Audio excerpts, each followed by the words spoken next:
저희 아버지께서 도배, 장판 같은 일을 하시는데 솔직히 말씀드리면 조금 짠돌이 기질이 있으세요. 그런데 신기하게도 일은 또 기가 막히게 잘하셔서 건설회사에서 아파트를 새로 지으면 저희 아버지께 몽땅 맡기는 경우가 많더라고요. 덕분에 저희 집이 엄청 부유한 건 아니지만 그래도 먹고 살 만큼은 됐죠. 문제는 저희 할아버지, 할머니께서 무슨 자식 낳는 제주꾼도 아니고 아들 6에 딸 2, 무려 8이나 낳으셨는데 공교롭게도 저희 아버지가 첫째셨던 거예요. 그래서 저와 막내 고모랑 고작 2살 터울이었으니 고모 아니 고모라고 부르기도 좀 그렇네요. 아무튼 어머니께서 시집 오실 때 막내 고모가 100일간 넘은 갓난아기였다니까요. 푸흐, 상상이나 가세요? 친구들한테 말도 못하고 얼마나 창피하셨을까요? 심지어 저희 외할머니, 외할아버지께도 차마 말씀 못하고 어머니께서 거의 키우다시피 하셨다니까요.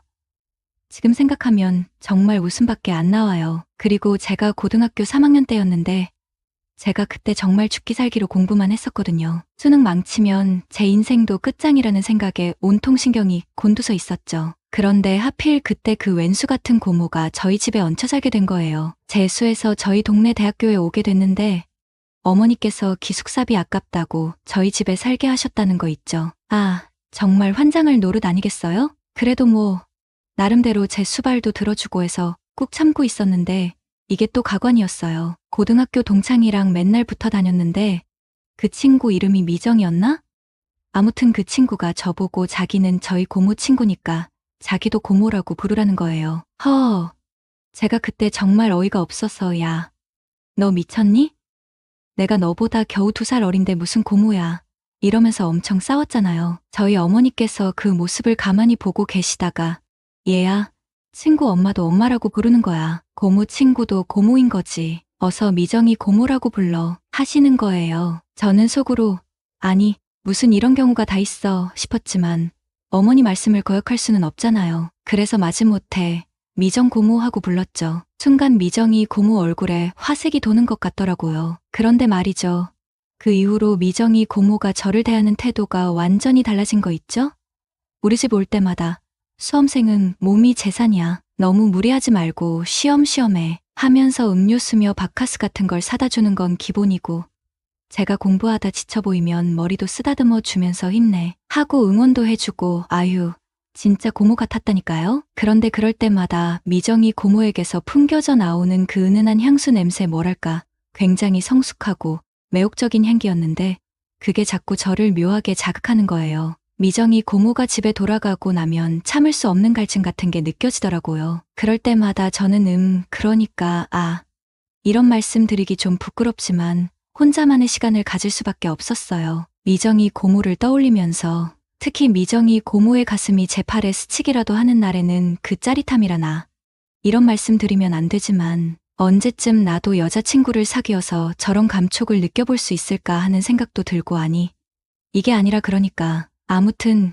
그렇게라도 하지 않으면 도저히 공부에 집중할 수가 없었어요. 책을 펴도 글자는 눈에 들어오지 않고 온통 미정이 고모 얼굴과 그러니까 휴 정말 미치고 환장할 노릇이었죠. 그렇게 혼자만의 시간으로 불타오르는 욕구를 잠재우고 나면 허탈함과 함께 묘한 죄책감이 밀려오곤 했죠. 내가 지금 무슨 짓을 하고 있는 거지? 미정이 고모는 고작 2살 많은 내 고모 친구일 뿐인데 하지만 그런 생각도 잠시 미정이 고모가 다시 집에 오기라도 하면 저도 모르게 다시 그 향기에 취하고 그 매력적인 모습에 흔들리고 마는 거예요. 특히 제가 화장실에 가려고 거실을 지나갈 때면 미정이 고모와 저희 고모가 소파에 나란히 앉아 웃음꽃을 피우며 이야기하는 모습을 자주 보게 됐죠. 그럴 때면 두 분 다 저를 힐끗 쳐다보며 마치 무언의 대화를 나누는 듯한 미소를 짓곤 했어요. 미정이 고모는 현수 공부 열심히 하는구나 하면서 제 머리를 쓰다듬어 주기도 하고요. 그럴 때마다 저는 애써 무덤덤한 척 시크하게 네 하고 대답했지만 사실 속으로는 끓어오르는 무언가를 억누르느라 힘들었죠. 그렇게 거실을 지나 화장실에 들어가면 더 이상 말씀드리지 않아도 아시겠죠? 이미 제 바지 주머니 속에 구겨 넣어둔 휴지 뭉치가 모든 걸 말해주고 있었으니까요. 변기에 앉아 쿵쾅거리는 심장을 진정시키며 또 한 번 미정이 고모를 떠올렸죠. 도대체 언제까지 이렇게 살아야 하는 거야? 그러던 어느 무더운 여름날이었어요. 갑자기 아버지께서 시골에 계신 아버지, 친구분의 어머니께서 돌아가셨다는 연락을 받으셨어요. 장례식장에 가야 하는데 하필 그날 저희 고모도 대학교에서 무슨 유적 발굴 탐사 같은 걸 간다고 집을 비우게 된 거예요. 저희 어머니께서 걱정스러운 얼굴로 아이고, 이 일을 어쩌나? 현수 혼자 집에 두고 가자니 걱정이고 하시는데 그때 마침 저희 고모가 걱정하지 마, 언니. 나 대신 미정이한테 부탁하면 되겠네. 하면서 싱글벙글 웃는 거 있죠. 미정이가 며칠 동안 현수 밥도 챙겨주고 같이 있어주면 되겠다. 둘이 잘 지낼 수 있지? 저는 순간 깜짝 놀라서 눈이 동그래졌지만 애써 태어난 척 네 뭐 하고 대답했죠. 속으로는 맙소사. 이게 꿈이야 생시야? 하면서 혼란스러웠지만 한편으로는 묘한 기대감에 심장이 쿵쾅거리기 시작했어요. 부모님과 고모가 집을 나서고 1시간쯤 지났을까. 현관문이 열리는 소리와 함께 미정이 고모가 들어왔어요. 그 특유의 환한 미소를 지으며 제 방문을 똑똑 두드리더니 현수야, 고모 왔다 하면서 경쾌하게 방 안으로 들어오는 거 있죠. 자, 현수 수험생활 힘내라고 고모가 특별히 준비했지. 시원한 바카스랑 달콤한 바나나. 미정이 고모는 능글맞게 웃으며 제게 바카스와 바나나를 한 알음 안겨주었어요. 그러면서 3일 동안 고모랑 같이 잘 지내보자, 알았지? 싸우지 말고 하면서 제 머리를 장난스럽게 쓰다듬는 거예요. 저는 괜히 부끄러워서 메롱 하며 혀를 쏙 내밀었죠. 어이구, 이 녀석 봐라? 너 고모 놀리면 밥 안 줄 거야. 미정이 고모는 제게 귀엽다는 듯 웃으며 알밤을 콩 하고 먹이고는 제 방을 나섰어요. 저는 괜히 심술궂게 웃는 미정이 고모의 뒷모습을 바라보며 앞으로 펼쳐질 3일 동안 무슨 일이 일어날지 전혀 예상하지 못한 제 묘한 긴장감에 휩싸였답니다. 미정이 고모의 달콤한 목소리가 아직도 귓가에 맴도는 듯했죠. 3일 동안 잘 지내보자라니 이건 마치 신혼부부에게나 어울리는 말처럼 들렸어요. 저는 괜히 심란해진 마음을 진정시키려 애쓰며 책상에 앉았지만 도저히 공부에 집중할 수가 없었어요. 온통 머릿속에는 미정이 고모 생각뿐이었죠. 그때였어요. 갑자기 아랫배에서부터 뜨거운 무언가가 차오르는 게 느껴졌어요. 젠장, 또 시작이군. 저는 어쩔 수 없이 자기 위로의 시간을 가졌고 주머니에 휴지를 구겨놓고 허둥지둥 화장실로 향했죠. 그런데 화장실 앞을 지나가다가 세탁기 위에 놓인 낯선 물건을 발견했어요. 이건?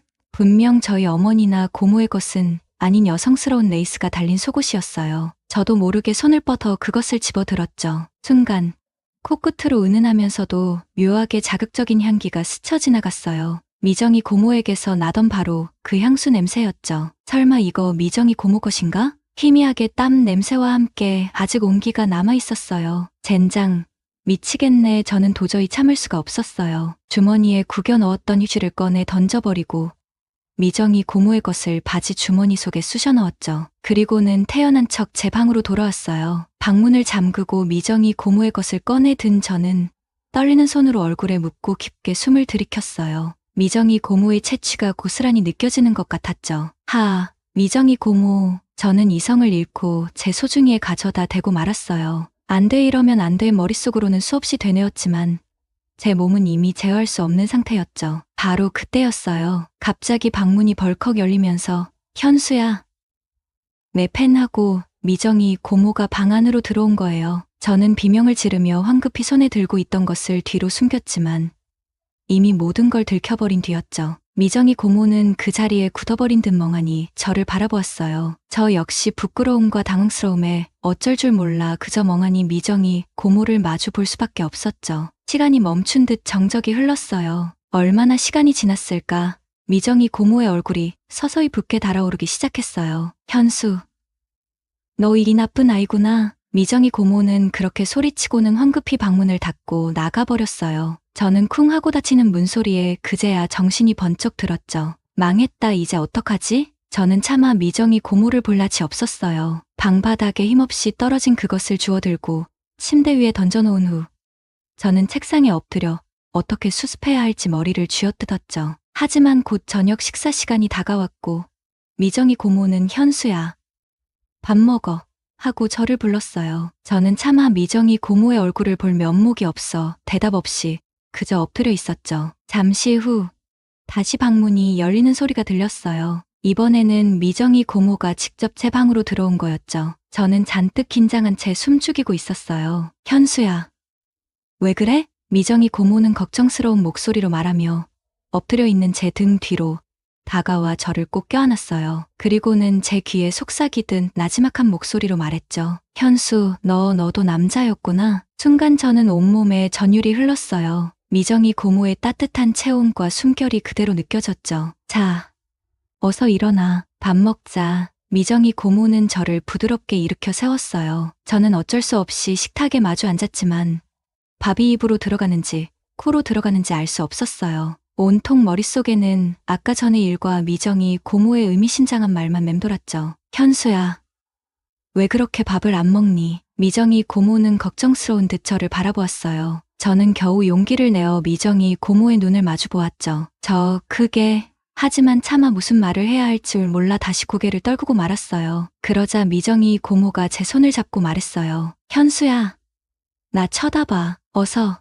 현수야. 미정이 고모의 재촉에 저는 마치 최면에 걸린 듯 천천히 고개를 들었어요. 눈이 마주친 순간 미정이 고모의 입가에 묘한 미소가 번지는 것이 보였죠. 그 눈빛은 지금까지 제가 알던 고모의 눈빛이 아니었어요. 고모가 여자로 보이니? 미정이 고모는 부드럽지만 단호한 목소리로 물었어요. 저는 순간 당황해서 얼굴이 빨갛게 달아올랐지만 솔직한 제 감정을 숨길 수 없었어요.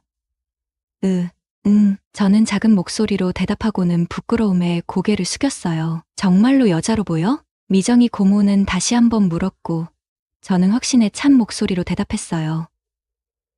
제 대답에 미정이 고모는 잠시 생각에 잠긴 듯 하더니 이내 다시 장난스러운 미소를 지으며 물었어요. 너 설마 고모 생각하며 그랬던 거니? 미정이 고모의 질문에 저는 더 이상 부정할 수 없다는 걸 깨달았어요. 차라리 모든 걸 솔직하게 털어놓는 게 낫겠다고 생각했죠. 고모 내 방에 들어오고 나서 나가면 바로 저는 차마 말을 끝맺지 못하고 부끄러움에 고개를 떨구었어요. 고개 들고 대답해. 미정이 고모의 단호한 목소리에 저는 어쩔 수 없이 다시 고개를 들었어요. 너 고모가 좋니? 미정이 고모의 눈빛은 진지했어요. 저는 망설임 없이 고개를 끄덕였죠. 어디가? 미정이 고모는 다시 물었고 저는 용기를 내어 대답했어요. 고모, 전부. 미정이 고모는 답답하다는 듯이 전부 어디 몸? 몸도 몸이지만 얼굴도 마음도 그리고 고모의 성격까지도. 저는 간신히 대답했어요.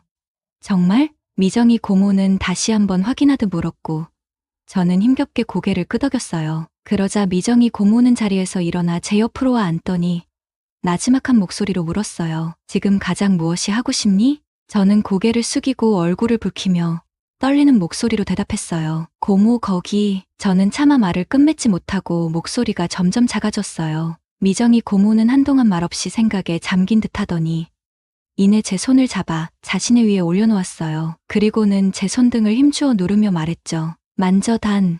오늘 일은 우리 둘만의 비밀이야. 저는 고개를 끄덕이며 응 하고 작게 대답했어요. 그리고는 조심스럽게 미정이 고모의 것을 만지기 시작했어요. 오두였지만 제 손으로 전해지는 미정이 고모의 탄력 넘치는 감촉은 너무나도 황홀했어요. 마치 제 손으로 미정이 고모의 맨살을 만지는 듯한 착각에 빠져들 정도였죠. 미정이 고모는 제가 만지는 동안 희미하게 신음을 흘렸어요. 저는 더욱 흥분되었고 용기를 내어 미정이 고모의 귀에 속삭였어요. 하고 싶어. 제 말에 미정이 고모는 갑자기 제 품으로 파고들며 격렬하게 숨을 몰아쉬기 시작했어요. 현수 하고 싶으면 마음대로 해. 미정이 고모는 제 품에 더욱 파고들며 나지막이 속삭였어요. 저는 용기를 내어 미정이 고모를 일으켜 세우고는 방으로 가 하고 말했죠. 미정이 고모는 순순히 일어나 제 손을 잡고 제 방으로 향했어요. 방에 들어서자마자 저는 미정이 고모를 번쩍 안아 침대 위에 눕혔어요. 미정이 고모는 제 목에 팔을 감은 채 눈을 꼭 감고 있었죠. 저는 떨리는 손으로 미정이 고모의 단추를 하나씩 풀어내려갔어요. 저는 순간 망설였어요. 하지만 이내 미정이 고모의 말을 떠올렸죠. 하고 싶은 대로 하라고 했던 저는 과감하게 위로 밀어 올렸어요.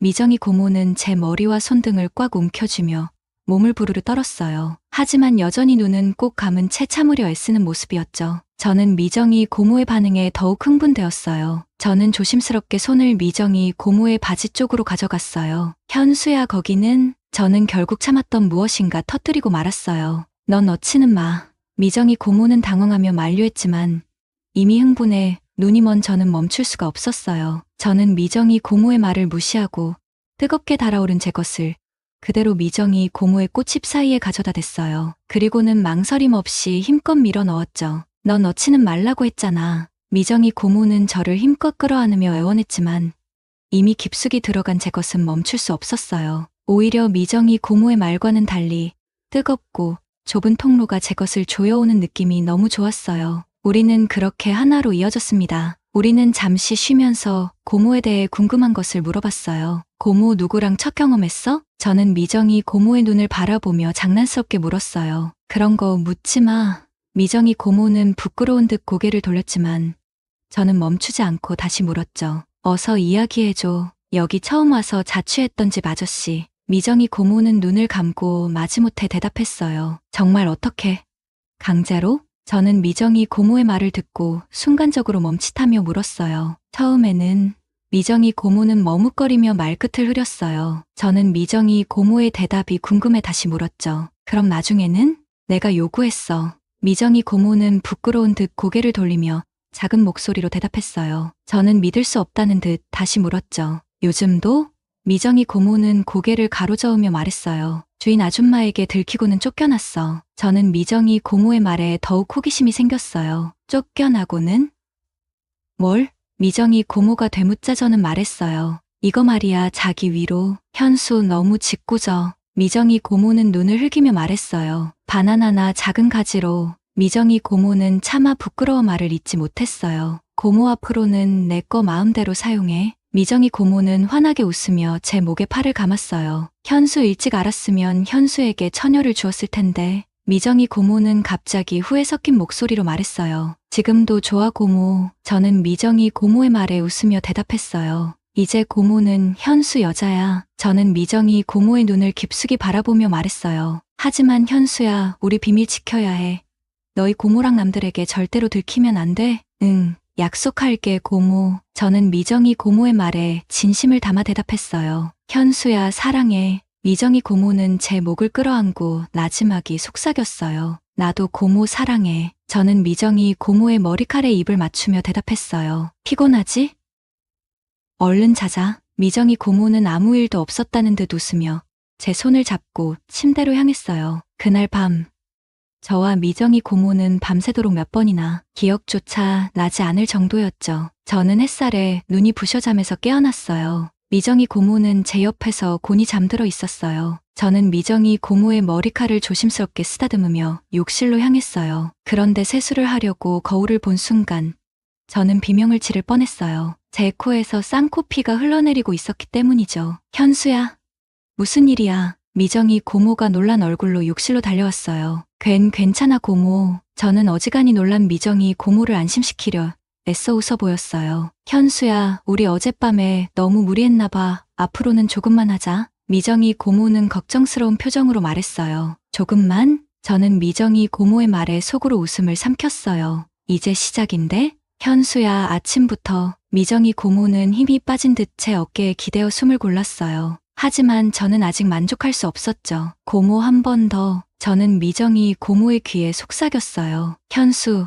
너 학교 늦겠어. 미정이 고모는 걱정스러운 목소리로 말했지만 이미 현수 이제 학교 가야지? 미정이 고모는 힘겹게 몸을 일으키며 말했어요. 알았어요 고모. 저는 아쉬운 마음을 뒤로하고 겨우 교복을 챙겨 입고 집을 나섰어요. 하지만 학교 수업은 도저히 귀에 들어오지 않았어요. 머릿속에는 온통 미정이 고모와의 시간만 떠올랐죠. 결국 저는 학교가 끝나자마자 학원에도 들르지 않고 곧장 집으로 달려갔어요. 고모. 나왔어요. 저는 현관문을 열고 들어서며 미정이 고모를 불렀어요. 현수 왔니?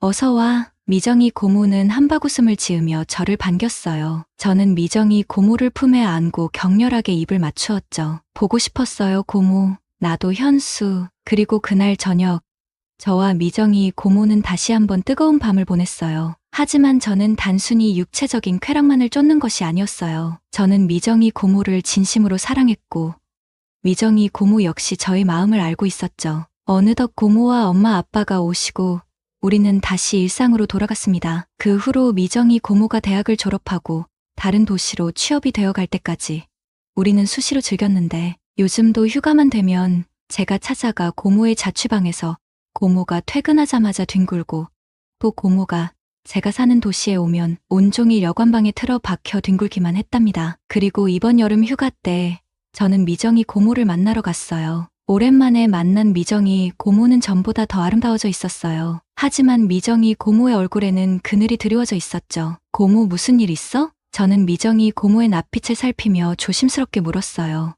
현수야, 미정이 고모는 한참 동안 말없이 저를 바라보다가 결국 눈물을 터뜨리고 말았어요. 나 시집가. 네? 저는 미정이 고모의 말에 너무 놀라 아무 말도 할 수 없었어요. 이번 가을에 결혼식 올리기로 했어. 미정이 고모는 흐르는 눈물을 닦으며 말했어요. 누구랑? 저는 떨리는 목소리로 물었어요. 아빠 친구 아들이래 좋은 사람이라고. 결혼 정년기 지난 딸 때문에 부모님이 마음고생이 심하셨다고. 미정이 고모는 힘겹게 말을 이었어요. 그럼 고모는 어떻게 하고 싶은데요? 저는 미정이 고모의 손을 잡고 물었어요. 나도 이제 정말 시집 가야 할 것 같아. 미정이 고모는 슬픈 미소를 지으며 말했어요. 하지만 고모 저는 미정이 고모의 말을 믿을 수 없었어요. 미안해 현수야. 우리 이제 끝내야 해. 미정이 고모는 저를 품에 안고 눈물을 흘렸어요. 고모, 저는 미정이 고모의 품에 안겨 아무 말도 할 수 없었어요. 그날 밤, 저희는 마지막이라는 생각으로 뜨거운 밤을 보냈어요. 미정이 고모는 밤새도록 저를 껴안고 울었어요. 저 역시 미정이 고모와 헤어져야 한다는 사실에 가슴이 미어지는 듯했지만 미정이 고모의 선택을 존중하기로 했어요. 그리고 지난달 15일 저는 미정이 고모의 결혼식에 참석했어요. 눈부시게 아름다운 웨딩드레스를 입은 미정이 고모는 행복해 보였지만 저를 발견하고는 슬픈 미소를 지었어요. 저는 미정이 고모에게 다가가 조용히 목례를 했어요. 고모, 부디 행복해. 저는 미정이 고모의 행복을 진심으로 바랐어요. 하지만 미정이 고모를 향한 저의 마음은 쉽게 정리될 것 같지 않았어요. 결혼식이 끝나고 저는 쓸쓸한 마음으로 집으로 돌아왔어요. 미정이 고모와의 추억이 가득한 방 안에서 저는 혼자 술잔을 기울였어요. 저는 미정이 고모의 빈자리를 느끼며 밤새도록 술에 취해 잠들었어요. 오늘의 사연은 여기까지입니다. 구독과 좋아요는 사랑입니다. 어느 날 오랜만에 군대에 간 친구의 엄마에게서 전화가 왔어요. 창식이? 나 준호 엄마야. 잘 지냈니? 이렇게 인사를 나누고 나서 괜찮다면 시간이 나면 우리 가게에 좀 와줄 수 있느냐고 물으셨어요. 준호가 전에 말하길 너는 차도 있고 운전도 할 줄 안다고 해서 부탁할 일이 있다고요. 그래서 그날 저녁 친구 엄마가 운영하는 동네 미장원에 갔어요. 미용실에 들어서니 손님이 아무도 없었고 준호 엄마는 환하게 웃으며 반겨주셨어요. 준호 엄마는 40대 중반이셨지만 잘 가꾸신 덕분에 아주 젊어 보이셨어요. 가게에 들어서며 저도 꾸벅 인사를 했고 준호 엄마가 내 목을 감으며 반갑게 맞아주었어요. 친구 엄마의 갑작스러운 포옹은 나에게 조금 강한 인사처럼 느껴졌어요. 그녀는 나를 향해 커피 한 잔을 권하며 내 옆자리에 바짝 다가 앉아 조용히 속삭였어요. 이런 부탁은 그냥 아무한테나 할 수 있는 게 아니야. 너에게만 부탁하는 거야. 준호 엄마는 남편이 바람을 피우고 있다고 의심하고 있었고 그 상대가 바로 세탁소를 운영하는 김 씨의 아내라고 했습니다. 이야기를 듣고 나니 불륜 현장을 적발하는 것이 마치 미행과 급습을 결합한 드라마 같은 일이 될 것 같아 흥미가 생겼지요. 게다가 준호 엄마는 이 일에 대해 돈도 주겠다고 하니 마다할 이유는 없었습니다. 김 씨 부인이 외출할 때면 준호 엄마가 나에게 연락을 하기로 했습니다. 나는 차를 몰고 가서 준호 엄마를 태우고 함께 따라가며 사진을 찍기로 했지요. 첫 번째 전화가 왔을 때 김 씨 부인이 집을 나서고 있다는 소식이었습니다. 나는 빠르게 차를 몰고 가서 준호 엄마를 태우러 갔어요. 저녁 시간이라 사람들이 많았는데 김 씨 부인이 인도를 따라 걷다가 골목길로 사라져서 우리는 그녀를 따라잡지 못했습니다. 그 사건 이후 자동차로 사람을 미행하는 것이 얼마나 어려운지를 깨달았어요. 그래서 준호 엄마는 준호 아빠의 차를 알려주었고 그 차가 움직일 때 우리가 따라가기로 했어요. 며칠 후 준호 아빠의 차가 나간다는 연락을 받았어요. 30분 정도 따라가 보니 오늘은 다른 일로 나선 것 같았습니다. 그래서 준호 엄마는 차를 돌려 집으로 가자고 했죠. 돌아오는 길에 기분 전환도 할 겸 고기를 먹으러 가자고 제안해 근처의 삼겹살 집으로 갔습니다. 삼겹살과 함께 술도 마시기 시작했는데 준호 엄마의 주량은 정말 대단했어요. 고깃집을 나선 후 이번엔 맥주집으로 가자고 하더니 거기서도 술을 계속 시켜 마셨습니다. 그리고는 노래방에 가자고 해서 우리는 노래방으로 향했죠. 이미 멈출 수 없는 상태였어요. 준호 엄마는 만취해 노래를 크게 부르며 시간을 보냈습니다. 어떻게 집에 돌아왔는지 기억도 잘 나지 않는 채로 다음날 저녁까지 잤습니다. 일주일이 지난 후 준우 엄마로부터 급한 전화가 왔어요. 준우 아빠가 집을 나섰으니 빨리 와달라는 내용이었죠. 이번에는 드디어 김 씨 부인을 차에 태우고 검은색 차를 외곽도로로 따라가는 것을 목격했습니다. 그 차가 외곽의 식당 주차장으로 들어가는 걸 보고 우리도 식당 앞에 차를 세워두고 두 사람이 나올 때까지 기다렸어요. 전에 일이 없었던 것처럼 준우 엄마는 아무렇지도 않아 보였어요. 두 사람이 나와 모텔로 들어가는 것을 보고 우리도 따라갔지만 모텔 카운터에서 막혀서 결국 쫓겨났죠. 준우 엄마는 모텔 앞에서 기다리자고 했고 우리는 차 안에서 무작정 기다렸습니다. 준우 엄마에게 뭐라고 할 수 없었어요. 이상하게도 준우 엄마에게 제압당한 기분이 들었죠. 결국 새벽 1시가 되었을 때 준우 엄마가 참다 못해 말했습니다. 도저히 더는 기다릴 수 없겠어. 들어가자. 준우 엄마와 저는 방으로 들어갔습니다. 준우 엄마는 도저히 화가 나서 못 살겠다며 옷을 후를 벗으시고는 샤워를 했어요. 남편은 즐기는데 나는 이게 무슨 짓이니 하며 푸념을 늘어놓으면서 샤워를 하더군요. 모텔 구조상 샤워하는 실루엣이 유리를 통해 다 보였고 저도 모르게 소중이에 힘이 들어가더군요. 하지만 저는 친구와의 우정을 생각하며 잠을 청하기로 했습니다. 잠은 안 오고 심장은 요동치고 잠시 후 물소리가 끊기고 저는 자는 척을 하고 있었습니다. 그때 준호 엄마는 저희 옆에 누워서 소리 없이 흐느꼈고 저는 실눈을 뜨고 그녀의 흐느끼는 모습에 이성의 끈을 놓았습니다. 그 후 준호 엄마는 더 이상 남편의 외도에 신경을 쓰지 않으셨어요. 지금은 매일 같이 준호 엄마의 미용실에 가고 있습니다. 이 관계가 언제까지 이어질지는 모르지만 지금은 즐기기로 했습니다. 구독과 좋아요는 영상 제작에 큰 힘이 됩니다. 감사합니다. 오늘은 제가 카카오톡 오픈 채팅을 처음으로 경험한 이야기를 해볼까 합니다. 저는 평소에 직장 생활에 바쁜 평범한 남자입니다. 대학생 때까지는 외모에 자신이 있었고 저를 좋아한다고 말하는 사람들도 꽤 있었습니다. 그래서 관심을 보이는 사람들과 쉽게 만나고 어울렸죠. 하지만 직장 생활을 시작하고 나서는 여성을 만날 기회가 거의 없어졌습니다. 제가 다니는 직장에는 여성 직원이 거의 없거든요. 저희 사무실에는 총 직원이 대략 20명 정도인데 그중 격리 업무를 맡고 계신 분 한 명만 여성입니다. 그분도 유부녀이시라 사실상 남자들뿐인 직장입니다. 처음에는 주변에서 여러 번 소개팅을 주선해주기도 했습니다. 그런데 소개팅을 경험하면서 알고 지내던 사람들과 자연스럽게 발전하는 관계가 더 좋다는 생각이 들었습니다. 소개팅은 서로에 대해 궁금해하지도 않는 이야기들을 나눠야 하니까요. 소개팅의 형식적인 절차가 부담스럽다고 느끼기 시작했어요. 아무래도 저는 외모를 꽤 중요하게 생각하는 편인데 마음에 들지 않아도 소개해준 분의 성의를 생각해서 그냥 나가버리거나 깽판을 칠 수는 없잖아요. 그래서 소개팅은 몇 번 받아보고 나서는 더 이상 안 받기로 했죠. 이미 알고 지내던 지인과 사귈 때가 훨씬 편하고 좋더라고요. 자연스럽게 그 사람이 어떤 사람인지 알게 되고 술버릇이나 취미생활 같은 부분까지 파악할 수 있게 되니까요. 그러다 보니 자연스럽게 이 사람과는 사귈 수 있겠다는 판단을 할 수 있어요. 처음에는 별로였지만 알면 알수록 매력 있는 사람이 있는가 하면 처음에는 좋았지만 알면 알수록 만나고 싶지 않은 사람도 있더라고요. 그렇게 거의 2년 동안은 진지하게 만나본 여자가 없었어요. 중간중간 썸 정도는 있었지만 진지한 만남으로 발전하기는 어려웠죠. 그러던 중 직장에서 저랑 친하게 지내던 후배가 있었어요. 사실 제가 직장 동료를 통해 알게 된 후배랑은 사적으로도 자주 만나면서 정말 잘 지냈어요. 거의 일주일에 한 번은 소주 한 잔 기울이며 회사 생활이나 이런저런 일상 얘기를 나누곤 했죠. 그런데 어느 날 그 친구가 제게 형, 외롭지 않냐?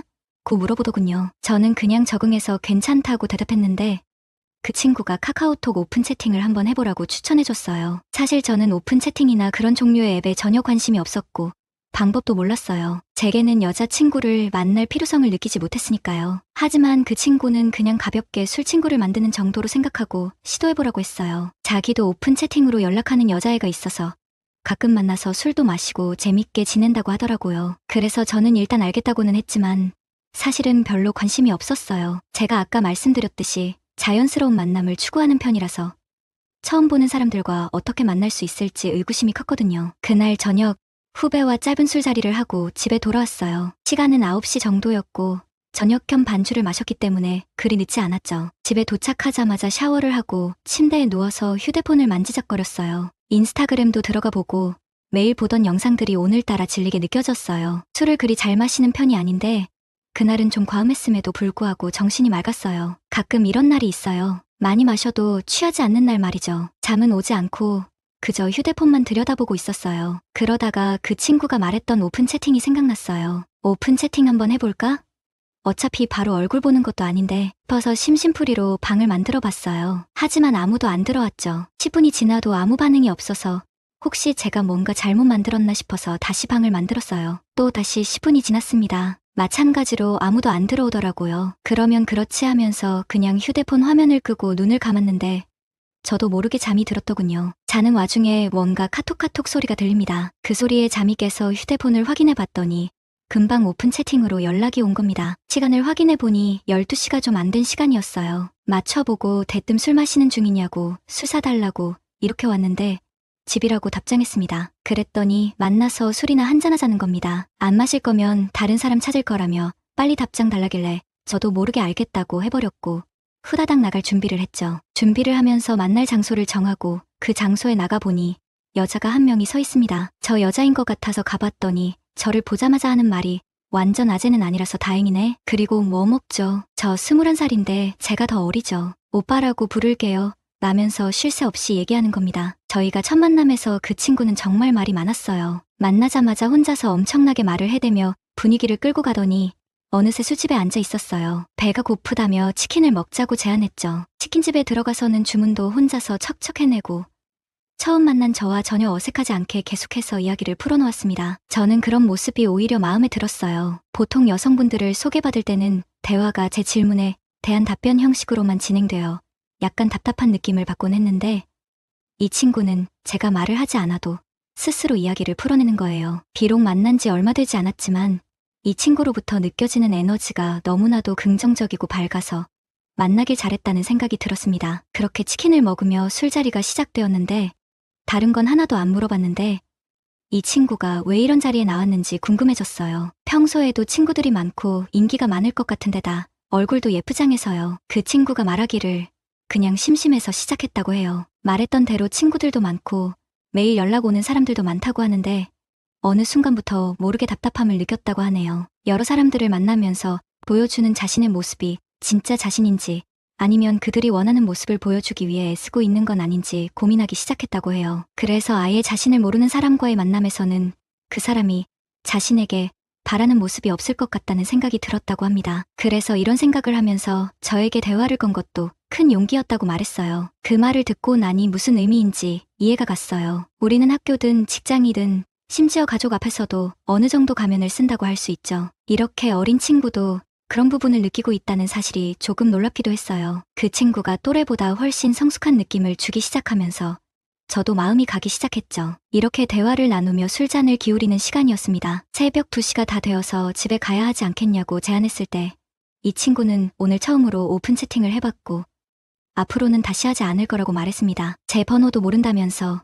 오늘 이렇게 헤어져도 나중에 연락을 하지 않을 자신이 있다고 하더군요. 그 말을 듣고 나니 이 친구를 놓치고 싶지 않다는 생각이 들었습니다. 예쁜 얼굴뿐만 아니라 또래보다 성숙한 생각을 하고 주변 사람들에게 긍정적인 에너지를 주는 이런 친구를 다시 어디에서 만날 수 있을까 싶었습니다. 그래서 천천히 다가가 그가 거절할 수 있는 충분한 시간을 주었습니다. 눈을 살포시 감는 걸 보고 동의하는 것으로 받아들이고 입맞춤을 했습니다. 결국 그날은 집에 가지 못하고 둘이서 행복한 시간을 보냈습니다. 서로의 번호를 교환하고 아직까지도 잘 만나고 있습니다. 이것이 저희 처음이자 마지막 오픈 채팅 경험담입니다. 저에게 오픈 채팅을 소개해준 그 동생에게는 여자친구를 소개해주며 내 덕분에 만난 것이라며 술도 한번 샀습니다. 여러분도 이런 기적 같은 만남이 오길 바라며 분명 올 것이라고 믿습니다. 오늘의 사연은 여기까지입니다. 들어주신 모든 분들께 감사드리며 구독과 좋아요는 영상 제작에 큰 힘이 됩니다. 안녕하세요. 오늘은 중년과 노년이 행복한 성생활을 영위하는 방법에 대해 이야기해보겠습니다. 끝까지 영상을 시청하시면 많은 도움이 되실 거예요. 여성의 성생활이 가능한 나이에 대해 얼마나 알고 계신가요? 일부는 40대까지, 다른 일부는 60, 70대까지도 가능하다고 생각하실 수 있습니다. 오늘은 여성이 최대 몇 살까지 성생활이 가능한지에 대해 알려드리려고 해요. 여성의 성욕이 절정에 이르는 시기는 대체로 30대 후반입니다. 이후에는 폐경이 시작되는데요. 많은 남성분들이 폐경이 시작되면 성생활이 불가능하다고 생각하실 수 있습니다. 그렇게 생각하셨던 분이라면 이 영상을 끝까지 시청해 주시길 바랍니다. 여러분에게 여성의 성욕과 나이에 관한 놀라운 사실을 공유하고자 합니다. 여성의 성욕은 나이에 따라 변화하는 경향이 있지만 사실 개인마다 큰 차이가 있어 일반화하기 어렵습니다. 또한 여성의 성욕에 영향을 미치는 요소는 다양합니다. 환경적 요소, 심리적, 사회적 요소가 모두 영향을 미칩니다. 여자의 성욕에 대해 이야기해 볼까요?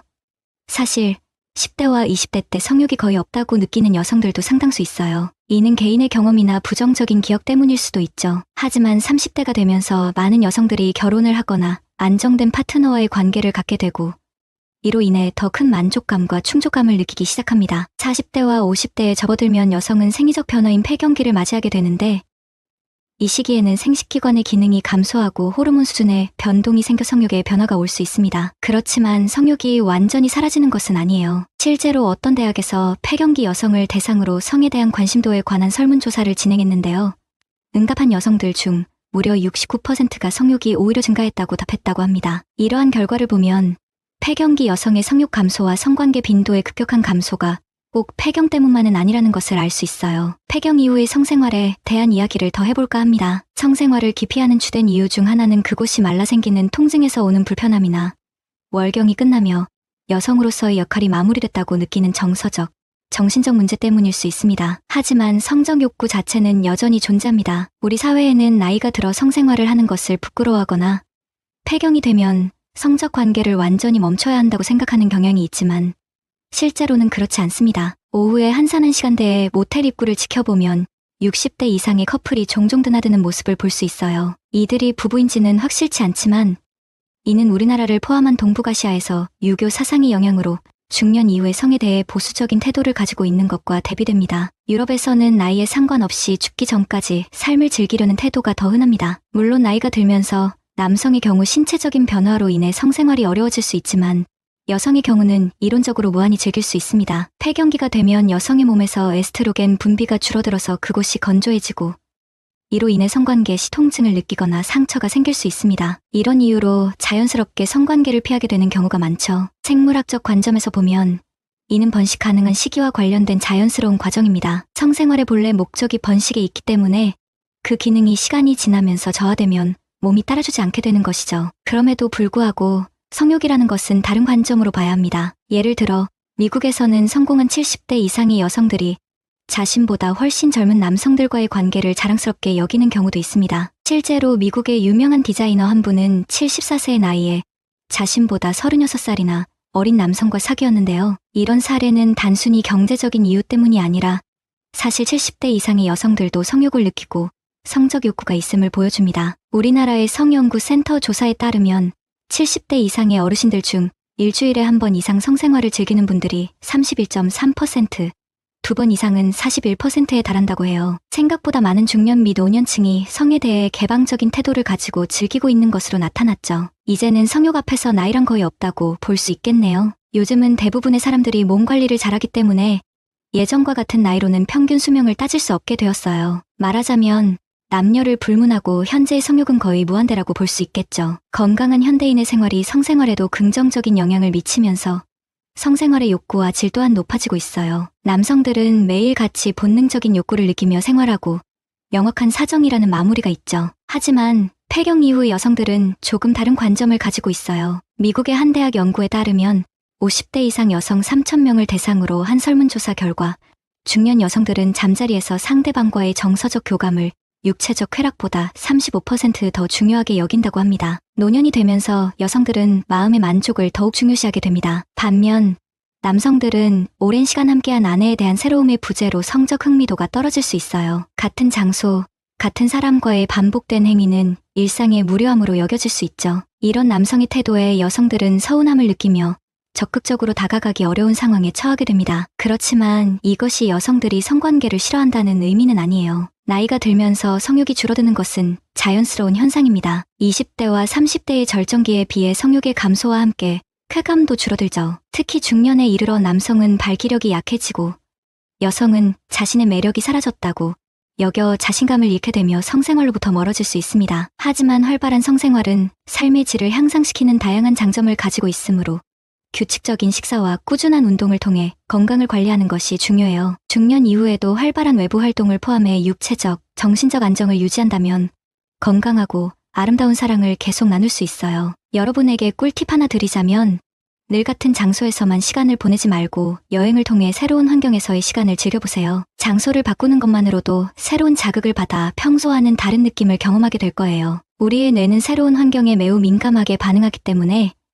이는 성적 만족감을 높이는 데에도 도움이 됩니다. 결론적으로 여성이라면 70세가 넘어서도 새로운 환경이나 새로운 방식으로 성생활을 즐길 수 있습니다. 여성의 성욕은 폐경기와는 별개로 사실 남성 호르몬인 테스토스테론의 영향을 받습니다. 폐경 이후에는 여성 호르몬의 생산이 줄어들고 남성 호르몬의 분비가 계속되기 때문에 여성의 성욕은 오히려 증가할 수 있습니다. 그러니까 폐경기가 지나도 여성의 성욕은 여전히 활발하다는 걸 기억하세요. 많은 중년 여성들이 성욕 감소를 단순히 나이 들어감에 따른 자연스러운 현상으로 받아들여서 별다른 문제로 여기지 않는 경우가 많습니다. 하지만 정기적인 성생활이 갱년기 증상을 완화하는 데 도움이 된다는 사실을 알고 계시나요?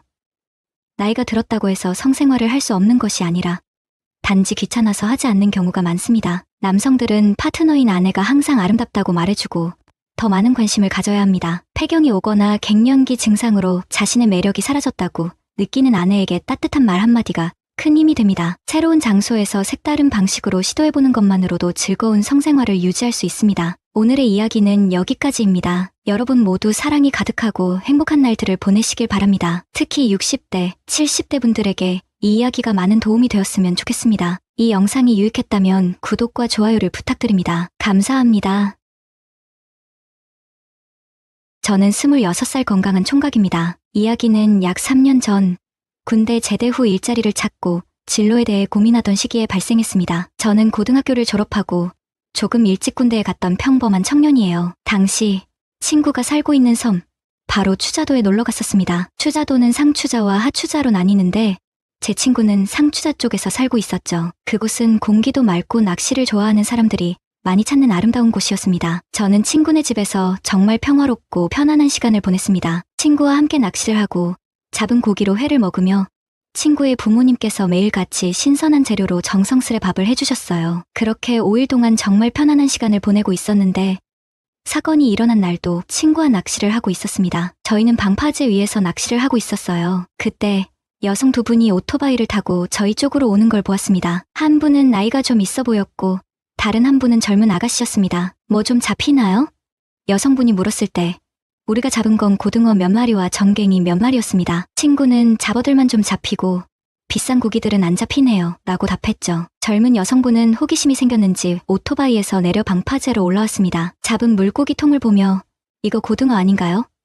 구워 먹으면 너무 맛있겠다라고 말하며 활짝 웃었습니다. 그녀의 밝은 웃음이 무척 귀여워 보였습니다. 그녀는 저에게 저도 낚시 좀 가르쳐주면 안 될까요? 라고 물었습니다. 친구가 낚싯대를 하나 꺼내며 이걸로 한번 해보세요 라고 말하며 그녀에게 건넸습니다. 그녀는 뒤돌아 언니에게 나 조금만 해봐도 되냐고 물었고 언니의 허락을 받자 기뻐하며 미소를 지었습니다. 저는 그녀에게 미끼를 끼우는 방법과 채비를 던지는 방법을 천천히 하나하나 알려주었습니다. 그녀는 열심히 던져보기도 하고 미끼를 끼워보기도 했습니다. 단발머리를 꽉 묶고 갈색으로 염색한 그녀는 날씬하고 키도 작아서 비율이 좋았습니다. 그녀는 20대 초반으로 저와 나이가 비슷하거나 조금 어린 친구처럼 보였습니다. 언니라 불리는 여성은 30대 후반으로 보이는 중년 여성이었습니다. 어느 정도 낚시에 익숙해진 그녀는 옆에서 열심히 낚시를 했지만 고기를 잡지는 못했습니다. 그때 갑자기 어디선가 비명소리가 들렸습니다. 언니는 오토바이를 타고 방파제 끝으로 가 있었고 저와 친구는 그 소리가 어디서 나는지 주위를 둘러봤습니다. 그녀가 낚시하던 방파제 쪽을 보니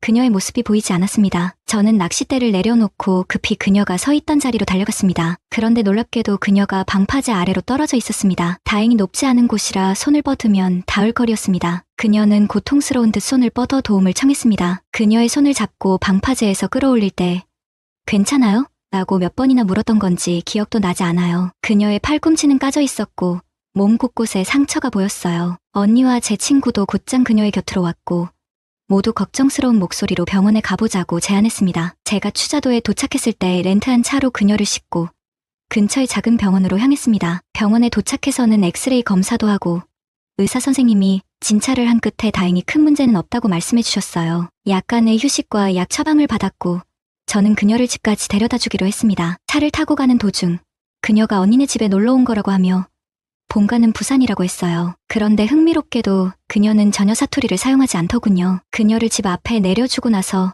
언니와 잠시 이야기를 나누었고 제 연락처를 적어주었어요. 만약 상태가 갑자기 나빠지면 언제든지 연락하라고 했습니다. 그렇게 그녀를 집에 안전하게 데려다 준 뒤 저는 친구의 집으로 돌아갔습니다. 다음 날 그녀로부터 전화가 왔어요. 전화를 받았을 때 그녀의 목소리는 생각보다 밝았습니다. 어제 일에 대해 너무 고맙다며 언젠가 우리를 찾아 놀러 오겠다고 했습니다. 그렇게 해서 우리는 다시 만나기로 했고 친구도 함께 했죠. 우리 셋은 일단 밥부터 먹으러 가기로 했습니다. 작지만 아늑한 횟집 겸 식당에 도착했어요. 그곳에서 술을 마시며 서로에 대한 이야기를 나눴습니다. 저는 이곳에 놀러 왔다고 하며 제가 경기도에서 왔다고 말했습니다. 그녀는 조금 아쉬운 듯 부산이랑 가까웠으면 좋겠다는 말을 몇 번이나 반복했어요. 그런 그녀의 모습에 저는 기분이 좋아졌습니다. 제 친구보다 저에게 더 많은 관심을 보이는 것 같았거든요. 친구도 경쟁심이 있었는지 재치 있는 농담으로 그녀의 관심을 끌려고 했지만 그녀의 관심은 분명히 저에게 있었습니다. 그건 제가 바보가 아닌 이상 알 수 있는 일이었죠. 그녀가 화장실에 간 사이 친구는 조심스럽게 말했습니다. 저 여자분이 너를 좋아하는 것 같아. 그리고는 나중에 상황을 봐서 자리를 피해주겠다고 했어요. 그렇게 친구는 아버지의 일로 집으로 돌아갔고 나는 그녀와 둘이 남아 즐거운 대화를 나누며 시간을 보냈습니다. 그녀를 더 알아갈수록 매력적이고 귀여운 사람이라는 생각이 들었습니다. 술기운이 돌면서 그녀는 자연스레 사투리를 섞어가며 이야기를 하는데 그 모습이 너무나도 사랑스러웠습니다. 저런 여자친구가 있다면 얼마나 좋을까?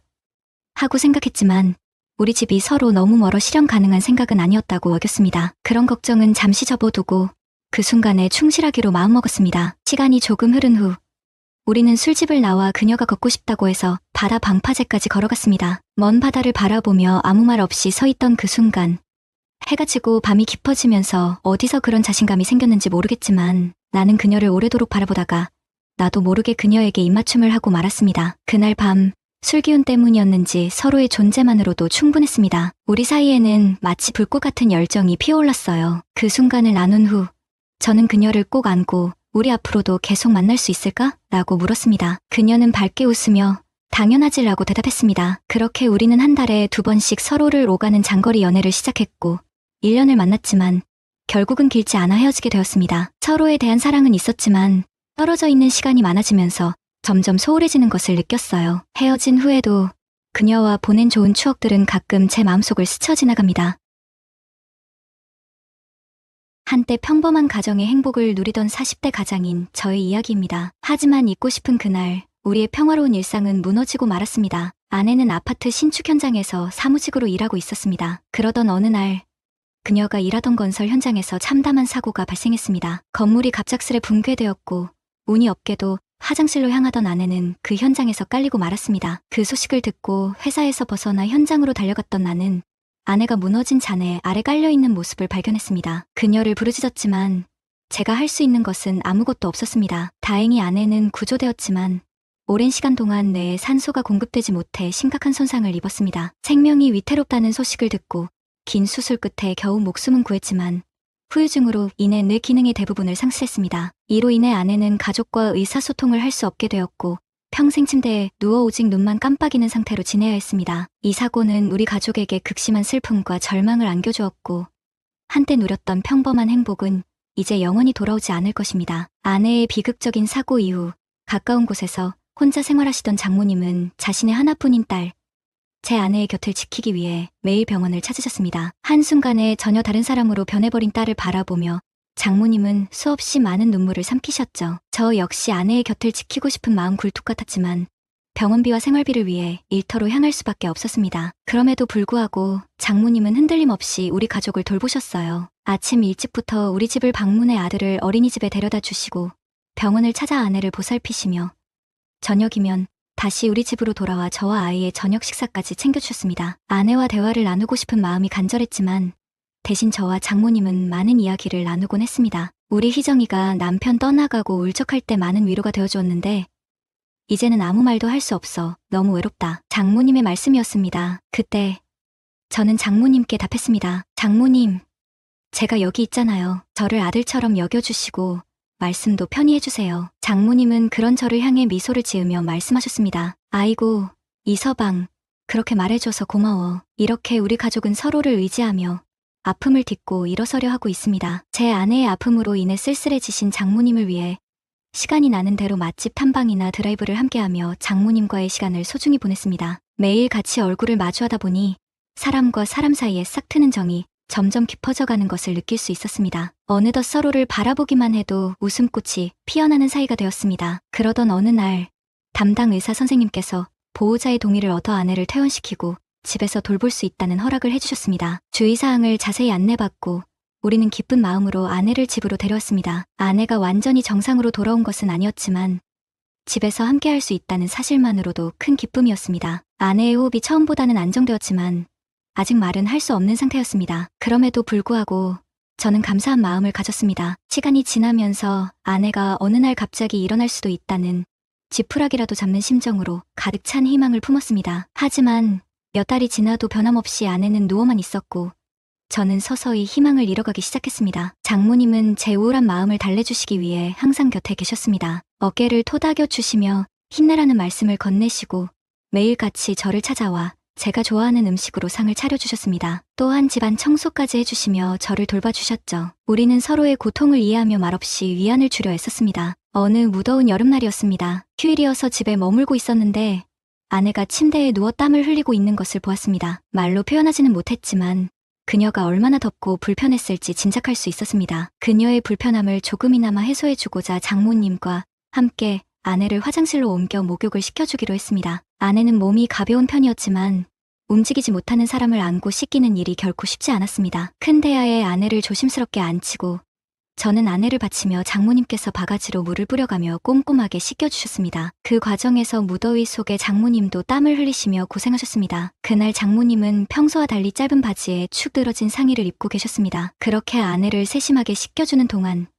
내 시선은 끊임없이 장모님에게로 향했습니다. 내 마음속에서 무슨 생각을 하고 있는지 스스로 모르며 다른 생각을 하려 했었지만 장모님의 모습이 내 머릿속에 깊숙이 자리 잡고 있었습니다. 바닥을 청소하시는 모습, 요리를 해주시는 모습, 심지어 빨래를 하시는 모습까지 모든 것이 내게는 자극적으로 다가왔습니다. 장모님은 연세에 비해 젊어 보이시고 매력적인 분이셔서 더욱 그런 생각이 들었던 것 같습니다. 아내가 아픈 상황에서 그런 욕망을 충족시킬 수 없게 되자 장모님을 여자로서 바라보게 되며 그 생각이 더욱 커져만 갔습니다. 결국 장모님이 잠든 어느 밤 몰래 방에 들어가 컴퓨터를 켜고 혼자 위안을 찾았습니다. 하지만 어느 주말 장모님이 낮잠을 주무시는 동안 다른 방으로 몰래 들어가 컴퓨터를 켜고 있었는데 잠에서 깨어난 장모님이 우연히 그 방에 들어오셨습니다. 그 민망한 상황에서 장모님은 제가 하는 모든 것을 보시고 말았습니다. 장모님께서 방문을 닫고 나가신 뒤 얼마 지나지 않아 우리는 다시 마주했습니다. 그 순간 정말 쥐구멍이라도 숨고 싶었습니다. 이서방, 많이 외롭지? 우리 희정이가 저렇게 된 이후로 남자 혼자 얼마나 힘들겠어. 다 이해해. 아까 그 일은 잊어버리자. 장모님은 많이 놀라셨을 텐데도 이해심을 보여주셨습니다. 다음에는 조심하게. 억지로 참으면 병이 생긴다고 하니까 참으면 안 되겠지. 솔직히 말하자면 나도 남편을 잃고 외로울 때마다 혼자 위안을 삼곤 했어. 그건 부끄러운 게 아니라 당연한 일이라고 하셨습니다. 장모님의 솔직한 말씀에 마음이 조금 편안해졌습니다. 하지만 그 말을 듣고 나니 기분이 이상해졌습니다. 이미 장모님에 대한 마음을 갖고 있던 저는 참기가 점점 더 힘들어졌습니다. 원래는 잘 참았는데 매일 장모님을 보면서 참는 것이 점점 힘들어지네요. 장모님이 너무 좋은 분이시고 늘 고마웠는데 어느 순간부터 제게 여자로 보이기 시작했습니다. 이서방, 그러면 안 돼. 지연아, 나 장모님을 좋아하는 것 같아. 어떡하죠? 저는 끝내 장모님과의 거리를 좁혔습니다. 그동안 가슴속 깊이 묻어둔 사랑을 한껏 터뜨리며 진한 키스를 나누었습니다. 처음엔 이러면 안 된다고 말씀하시던 장모님도 어느새 깊은 밤이면 제 방으로 먼저 오셔서 꼭 안아주시기 시작하셨습니다. 그런 장모님을 보며 저는 놀라움을 금치 못했습니다. 장모님이 얼마나 외로움을 견뎌내셨을지 그동안 누리지 못했던 행복을 저와 함께 누리려 하시는 모습에서 저는 그저 감사함을 느꼈습니다. 저희의 관계는 점점 깊어져 갔습니다. 아내에 대한 죄책감을 잊은 채 우리는 틈만 나면 안방으로 몰래 들어가 문을 잠그곤 했습니다. 처음엔 아내를 생각하며 괴로워했던 저였지만 장모님과의 관계가 이렇게까지 발전할 줄은 상상도 못했습니다. 서로의 불행한 현실과 타이밍이 만들어낸 예기치 않은 전개에 저희는 마음을 열었습니다. 가끔은 평생을 병상에서 지내야 하는 아내가 저와 장모님이 행복하고 즐거워한다면 이해해줄 수 있지 않을까 하는 생각도 해봅니다. 우리의 몰래 사랑이 얼마나 지속될 수 있을지, 만약 우리가 각자 다른 이성과 만나게 된다면 아내 때문에 완전히 서로를 멀리할 수도 없는 상황에서 우리는 어떤 시선으로 서로를 바라보게 될까요? 그렇게 되면 우리 사이에 남는 것은 오직 커다란 후회뿐일 것입니다. 이런 생각들이 저를 깊은 고민에 빠뜨립니다. 하지만 지금 이 순간의 행복이 너무나도 크기 때문에 장모님과의 사랑을 아무 걱정 없이 만끽하고 싶은 욕심이 저를 사로잡습니다. 이상으로 오늘의 사연을 마칩니다. 지금까지 들어주신 모든 분들께 감사드립니다. 구독과 좋아요, 알림 설정을 부탁드립니다. 여러분 모두 행복한 하루 되시길 바랍니다. 나는 올해 45살. 아직 장가를 한 번도 못 가본 노총각이다. 설상가상으로 전세 사기를 당해 전 재산을 날려버렸고 지금은 작은 원룸의 의지에 살아가고 있다. 모든 게 무너진 것 같은 상황에서 그나마 위안이 되어준 건 바로 주인 여자였다. 62살의 그녀는 10년 전 교통사고로 남편을 잃었고 3년 전 하나뿐인 아들이 결혼의 집을 떠난 뒤로 줄곧 혼자 지내고 있었다. 아마 그런 이유에서였을까. 그녀는 나를 마치 아들처럼 따뜻하게 대해주었다. 총각, 오늘 뭐 먹었어? 밥 안 챙기면 몸 상한다. 그녀는 종종 밥상을 차려주곤 했다. 밑반찬이 떨어졌을 때도 이거 갖다 먹어. 너무 짜면 물에 헹궈 먹어도 되라며 밑반찬을 챙겨주었다. 그 따스한 마음은 삭막한 내 삶의 작은 위로가 되었다. 그녀의 마음 씀씀이에 보답하고 싶었다. 그래서 자연스럽게 원룸 관리 일을 도맡게 됐다. 어두운 복도에 전구가 나가면 갈아 끼우고 쌓인 우편물을 정리하며 종종 옥상도 청소했다. 어쩌면 나는 그녀에게 아들이 떠난 빈자리를 조금이나마 채워주는 존재였을지도 모른다. 밥 플러팅이라고 해야 할까요? 처음엔 그저 소박한 식사였어요. 그녀가 정성껏 차려준 된장찌개와 달걀 후라이 한 접시. 먹어봐요. 간 맞는지 좀 봐줘. 하며 내밀던 그녀의 얼굴은 조금은 어색하고 쑥스러워 보였죠. 하지만 이상하게도 그 밥상이 점점 다르게 보이기 시작했습니다. 다음엔 고사리 나물과 멸치볶음이 추가되더니 그 다음엔 제 최애인 장조림까지 올라왔습니다. 반찬 가지수가 늘어날수록 그녀가 나를 얼마나 신경 쓰고 있는지가 느껴졌죠. 20년이 넘도록 엄마가 차려준 밥상을 그리워했던 제게 그녀의 집밥은 단순한 식사가 아니었어요. 따뜻한 위로였고 가족 같았죠. 밥상 앞에 앉아 국물 한 숟갈을 뜨며 이런 생각이 들었어요. 어느 날 저녁 그녀는 고기 굽는 냄새가 진동하는 식탁 앞에서 말했습니다. 혼자 사는 건 참 쓸쓸해. 가끔은 누가 옆에 있었으면 좋겠다 싶어. 나 남자라도 하나 소개받아야겠어. 이 여자를 외롭게 두면 안 되겠다. 그 말에 마음이 울컥했어요. 그녀의 외로움이 고스란히 전해졌죠. 제가 있잖아요. 아줌마 옆에. 그녀는 웃으며 소주잔을 들어 올렸지만 그 미소 뒤엔 살짝 떨리는 눈빛이 보였습니다. 그리고 그런 그녀를 누군가에게 빼앗길지도 모른다는 생각이 들 때마다 이상한 질투와 애틋함이 밀려왔어요. 그렇게 우리는 점점 가까워졌습니다. 그녀의 밥상은 우리의 이야기가 시작된 자리였고 그 위에서 우리는 남녀의 정을 나누게 되었죠.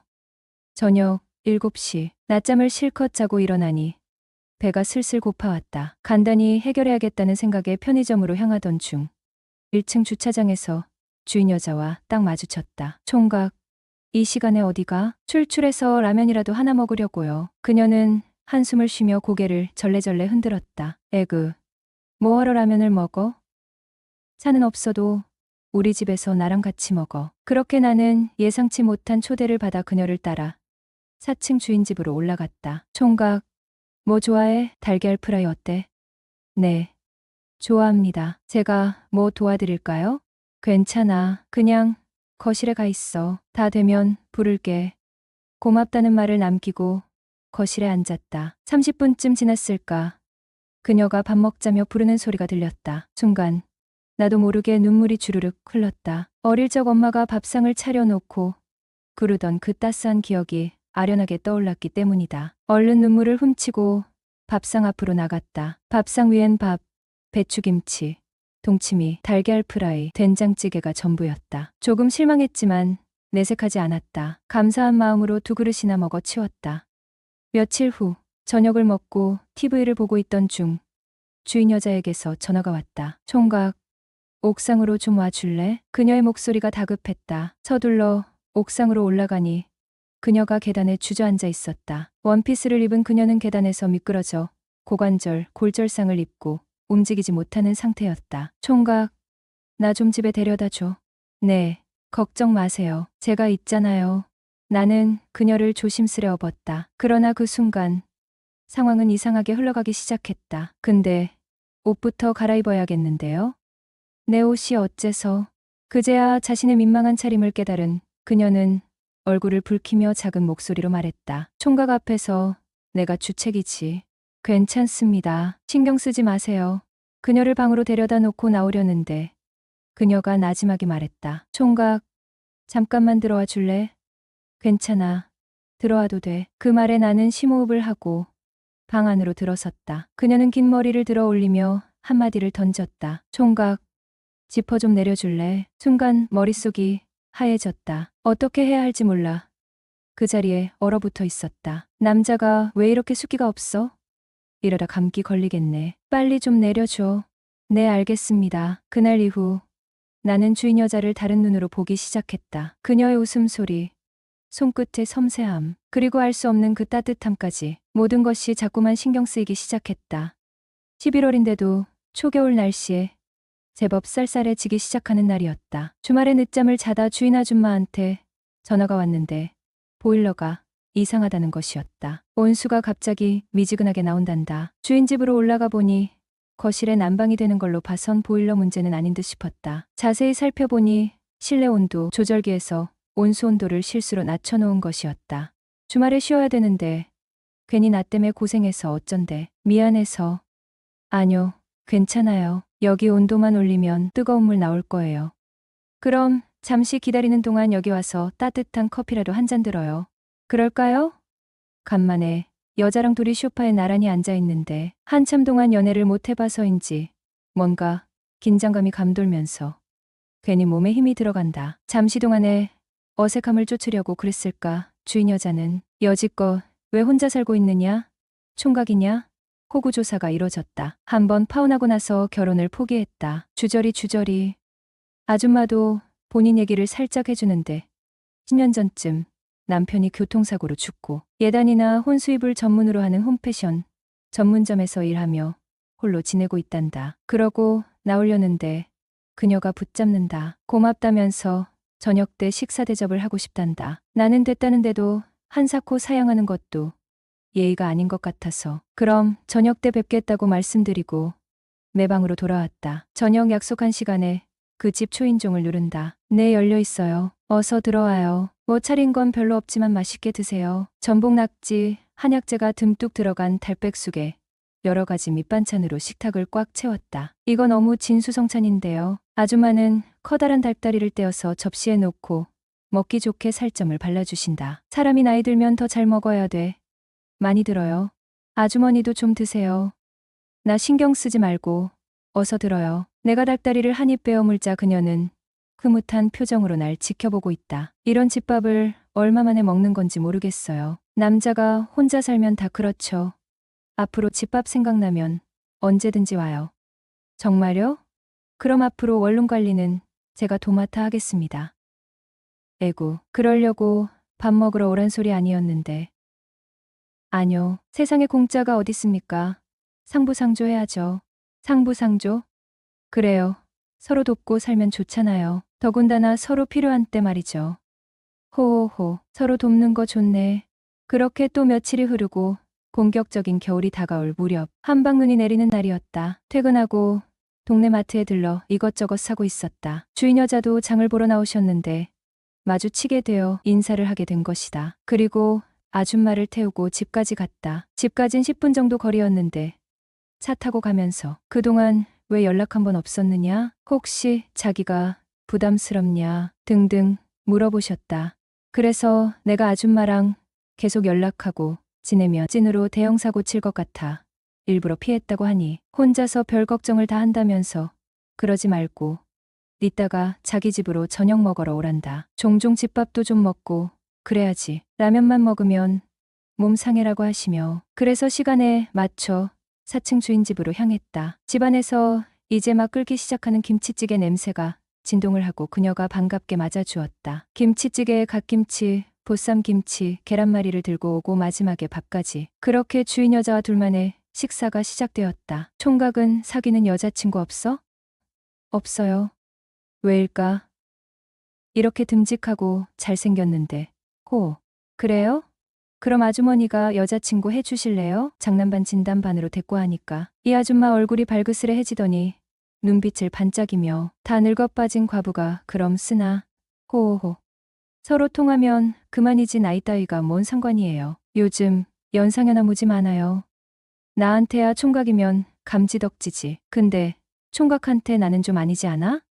그렇지 않아요. 저한테도 아주머니가 분에 넘치는 사람인걸요. 아줌마는 살짝 당황했는지 연신 내가 왜? 라고 했지만 표정은 싫지 않은 눈치였다. 그분과의 관계는 어느새 알 수 없는 정이 들기 시작했어요. 아줌마라고 하기엔 몸매도 꽤 괜찮으셨고 그분을 떠올리다 잠을 설치는 날도 종종 있었죠. 그러다 어느 날 아줌마께서 저녁에 고기를 구워준다며 집으로 오라는 겁니다. 이상하게도 초대받은 그 순간부터 심장이 두근거리기 시작하더군요. 이게 뭐라고 설레지 싶은 마음으로 찾아갔죠. 식탁 위엔 가꾸운 고기와 반찬들이 정갈하게 차려져 있었습니다. 우리는 처음엔 평소처럼 담담한 대화를 나눴지만 소주 한 잔씩 기울이다 보니 점점 깊은 이야기가 나오기 시작했어요. 나도 한때는 꽤 인기 많았었는데, 에이, 아줌마 지금도 인기 많으실걸요? 그 말에 아줌마가 코웃음을 치며 소주를 들이키더니 푸념을 늘어놓기 시작했죠. 남자가 그리울 때가 종종 있어.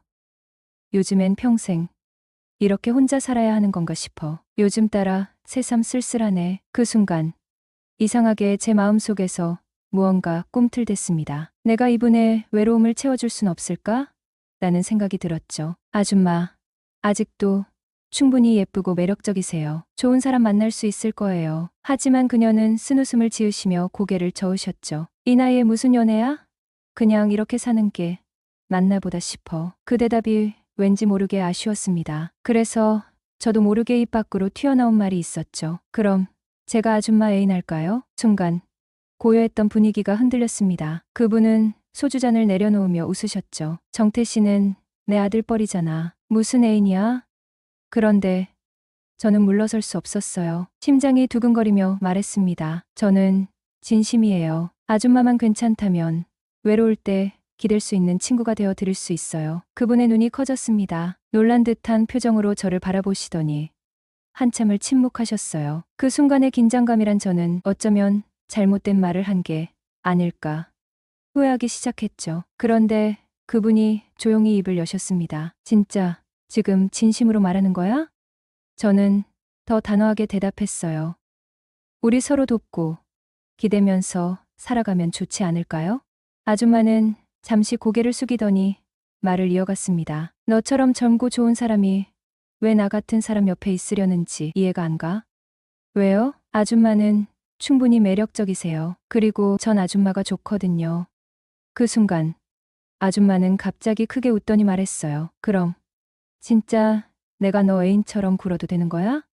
당연하죠. 오늘부터 우리 사귀는 겁니다. 그날 이후 아줌마와 저는 조금씩 서로에게 마음을 열기 시작했어요. 연애라는 게 이렇게 웃음과 설렘, 그리고 약간의 어색함으로 시작될 수 있다는 걸 그때 처음 알았죠. 나는 인생에 여러 굴곡을 겪어왔어요. 특히 최근에 있었던 빌라 전세 사기는 내게 큰 상처를 남겼죠. 그 사건으로 인해 재정적으로나 정신적으로 큰 충격을 받았고 결국 원룸으로 이사하게 되었거든요. 그렇게 새로운 환경에서 다시 시작하려던 내 삶에 예기치 못한 인연이 찾아왔다. 그녀는 바로 내가 이사한 건물의 주인이었다. 4층에 살고 있는 그녀는 나보다 17살 연상이라는 점에서 처음에는 크게 신경 쓰지 않았다. 첫인상도 특별히 끌리지는 않았다. 나이 차이도 그렇고 외모도 솔직히 내 스타일은 아니었으니까. 하지만 그녀의 성격만큼은 처음부터 인상 깊었다. 쿨하고 유쾌한 그녀의 태도는 묘하게 사람을 편안하게 만들어주는 매력이 있었다. 더군다나 그녀가 끌렸던 이유 중 하나는 엄마 같았기 때문이다. 그녀가 해주는 집밥이야말로 내가 그녀를 찾는 가장 큰 이유가 되었던 것이다. 처음에는 단순히 새로 이사 온 세입자라 잘 챙겨주는구나 라고 생각했다. 그녀는 자주 나를 찾아와 밥을 챙겨주고 힘들어 보이면 이야기를 들어주며 내 기분을 맞추려 노력했다. 그러한 모습에 점점 마음이 열렸고 나도 모르게 그녀를 사랑스럽게 바라보기 시작했다. 어느 날 우리는 장난스러운 대화를 나누게 되었다. 나는 장난 반 진담 반으로 물었다. 그럼 나 같은 연하남이랑 가볍게 만나는 건 어때요? 그녀는 묘한 미소를 지으며 대답을 피했지만 그날 이후 그녀의 태도는 조금 달라졌다. 저녁마다 그녀는 내게 밥을 가져다 주었고 심지어 우리 집 화장실 청소까지 도와줄 정도로 유달리 나를 챙겼다. 나는 그녀의 관심과 배려를 거부할 수 없었다. 사실 전세 사기를 당하고 홀로 지내면서 정신적으로 너무 힘들었던 시기에 그녀의 존재는 큰 위로가 되었다. 결국 우리는 서로의 외로움을 달래며 상부상조라는 명목하에 만나기 시작했다. 그렇게 본격적인 관계로 발전했지만 처음부터 우리는 서로에게 큰 기대를 걸지 않기로 합의했다. 그런데 문제는 우리의 관계가 시간이 지나면서 조금씩 변화하기 시작했다는 점이다. 만난 지 6개월쯤 되었을 때 그녀는 갑자기 내게 4층으로 들어와서 살자는 말을 꺼냈다. 한마디로 동거를 제안한 것이다. 처음에는 당황스러웠다. 물론 우리는 이미 한 건물에 살고 있어서 거의 동거하다시피 만나고 있긴 했지만 정식으로 한 집에서 산다는 건 또 다른 차원의 문제였다.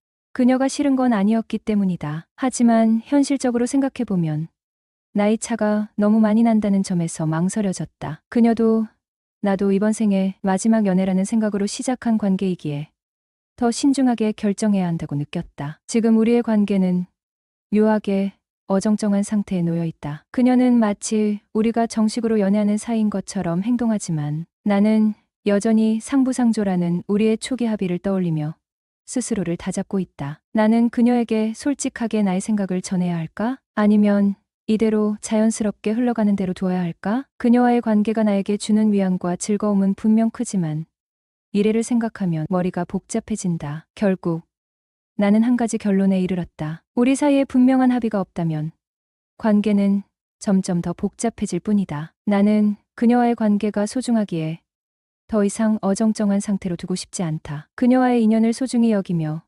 현실적이고 합리적인 방향으로 우리의 관계를 발전시켜 나가고 싶다. 용기는 모든 것을 시작하게 하고 신뢰는 모든 것을 지속하게 한다.